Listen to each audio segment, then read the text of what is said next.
Yo, what is good, YouTube, and welcome back to another JC2K video. In today's video, I'm doing a gameplay on what is going to be everybody's favorite budget card, this Galaxy OPAL KORVER. Calling him a budget card is the wrong statement. He's going to be everybody's favorite buyable card. I think Artis is better, but I do think this KORVER card is going to be very, very good for what he is. Now, people are going to try to make it sound as though, people being DBG, that he is the budget Glen Rice. That is not true at all.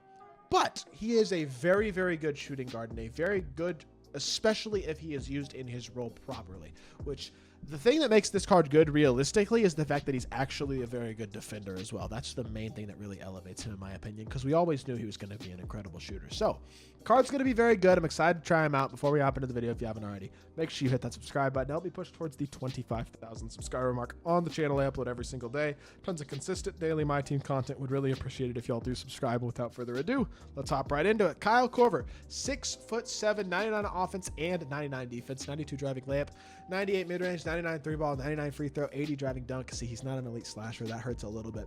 89 ball handle, 90 pass sack. Defensively, legitimately good. 94 steal and perimeter, 89 interior, 92 speed, 91 steal ball, 95 stamina, 84 strength, 84 vert, 94 lateral quickness. Like, he doesn't jump off the page at you. Stat-wise, badge-wise, he's got literally every important shooting badge in the game, as well as anchor clamps and a bunch of other defensive badges as well. Fast feet, rights to gripper, 94 feet. It's a big deal. He's got gold posterizer, handles for days, unblockable challenger, interceptor, bunch of other stuff like that. Gold movable enforcer is massive, the fact that he's got that badge at all.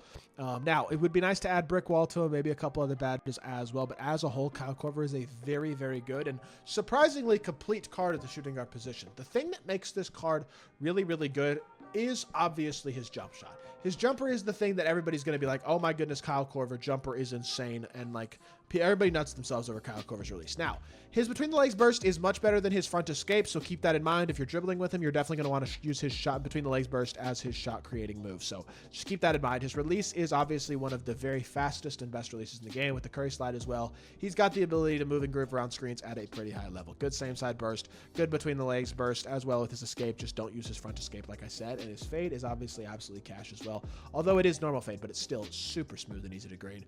KORVER is going to be an absolute dog as a catch and shoot shooter and as a even shot creator to a certain extent as well. And yes, he's going to be a versatile defender, 6'7" with gold movable enforcer and a bunch of good hoffs like fast feet, glove, right stick gripper, and then obviously your standard anchor and clamps and that type of stuff. A lot of versatility to this card. He's going to be really good. I just think gassing him comparing him to Glen Rice is kind of crazy, but I will say, in terms of buyable cards, he's right near the top of the list. He's the best buyable shooting guard in the game. That much is definitely true. So let's hop into a game, see what KORVER can do. Very good opponent in this gameplay. He's got Mark Eaton at center. Power forward is Emeka Okafor, and then he's got Terry Dishinger, Elgin Baylor, and SGA as his backcourt, which is legitimately a very solid backcourt. As a whole, we got ourselves a legit matchup that's going to be a very fun one, a very competitive one in this game. Obviously, KORVER is about as good of a shooter as there is in my team, period. And if you leave him like that, you're going to pay the price. Plain and simple. Wide open 3-ball, immediately knocked down. Huge mistake to start off the game. The thing that makes this card elite is the fact that he's a really, really good defender as well. This is the best defensively a KORVER card has ever been that I can remember in my team. Good board as well by KORVER there. Look at him. Hoff blow by pops up there as he pushed the ball up the court in transition. Attacks downhill. KORVER to the rim. Why am I stick dunking? It got blocked. I actually graded it. His 3-ball rating at only an 84 is, or his slashing dunk rating, sorry, at only an 80 is not that high, so that's something to keep in mind. Almost had a great steal there, but X switch out the corner here. That's great defense. Look at LaMelo Ball with his high pass interceptions tendency, making a play on the ball. Behind the back, between the legs, burst, stop, pop. KORVER, you can't close out quickly enough on that one to get there, and that is another 3-ball. KORVER, all he needs is a teensy bit of space, and he is knocked down. That is the reason he gets compared to Glen Rice. He doesn't have the sigs of a Glen Rice, and also his release is not quite as good as Glen's in my personal opinion. Certainly doesn't have the overall playmaking versatility, but he's a really, really damn good card. Really, really damn good card. So calling him an elite level buyable card, or one of the very best in the game, probably the second best in my opinion after Artis of the buyable cards right now in the player market, is a very viable thing to say. His release is incredible. He is a real threat. But I don't think I'm playing him on my actual team. I'm going to be honest. Like, he's very good, but I'm still running DPG is saying he's the best shooting guard in the game behind Glenn Rice. That is not true. I'm still running Vince Carter over him. If I have a bunch of the other good gambling shooting guards, I'm running them over him. Now, of all the non-gambling shooting guards, besides Glenn Rice, he is the best. That I would agree with. So if you are not a gambler, yes, I would highly recommend running this card as your backup shooting guard next to Glenn as your starter, if at all possible. And if you don't have Glenn, he's a great substitute as a very viable, good shooting guard option. But I don't want to sit here and say he is literally Glenn Rice for buyable in the player market, because he's not. He's a very, very good card, but he's not on that same level, really offensively or defensively, and certainly not as a slasher. That's the biggest area, honestly, or as a playmaker, but especially as a slasher. Now, he is still absolutely going nuclear in this game, and will go nuclear pretty consistently for you in all likelihood, just because of how good his animations are, how good of a shooter he truly is, and how great his release is. Even the fade there, knocking that down again while tired. Has sharpshooting takeover. It's tough to guard him, for sure. You really got to be in good defensive position at pretty much all times, and it is a bit challenging to do because any space at all is still really, really glitchy. And, I mean, we're going up against an opponent who's struggling a little bit right now, to be honest. He hasn't been able to contain KORVER as well as I'm sure he would like to. We're going to go towards the screen here, and we're going to, yep. I mean, he's biting into the screens at this point. He's doing it to himself. We curry slide away. We got another 4-pointer, and it's just, we're using the screens perfectly and using the screens to get our opponent into the screen and create separation. And that right there is what is really elevating this game for us so far, and allowing us to play so well, honestly. So let's see what we can do defensively here. Hopefully keep on hooping at a very, very high level with an 11-point lead with 2 minutes left. Honestly, I don't need to see that much because, like, he has all 19 points. He's doing what I expect, what I wanted to see offensively, which is just straight up dominate.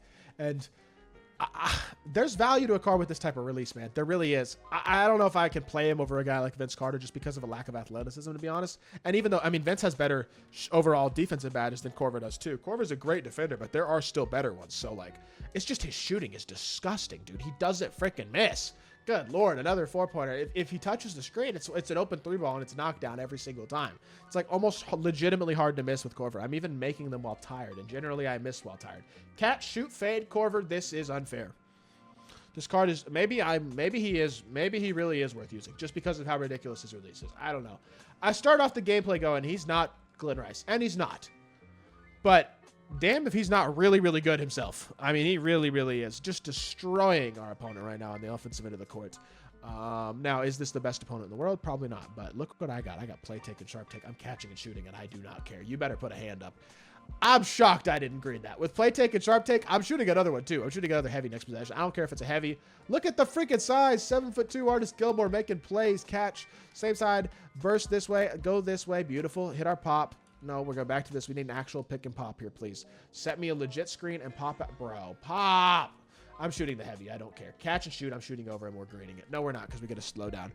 Freaking, if you would just pop. I just want to catch and shoot in rhythm and get like a lightly and green a lightly with play and sharp take. It's very doable. I just let me catch the ball in rhythm and try to do something, please.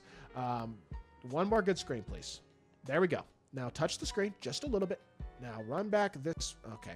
Well, it might not be meant to be this game, to be honest. I'm trying our best, but catch, shoot, lightly. Please green it. Ah!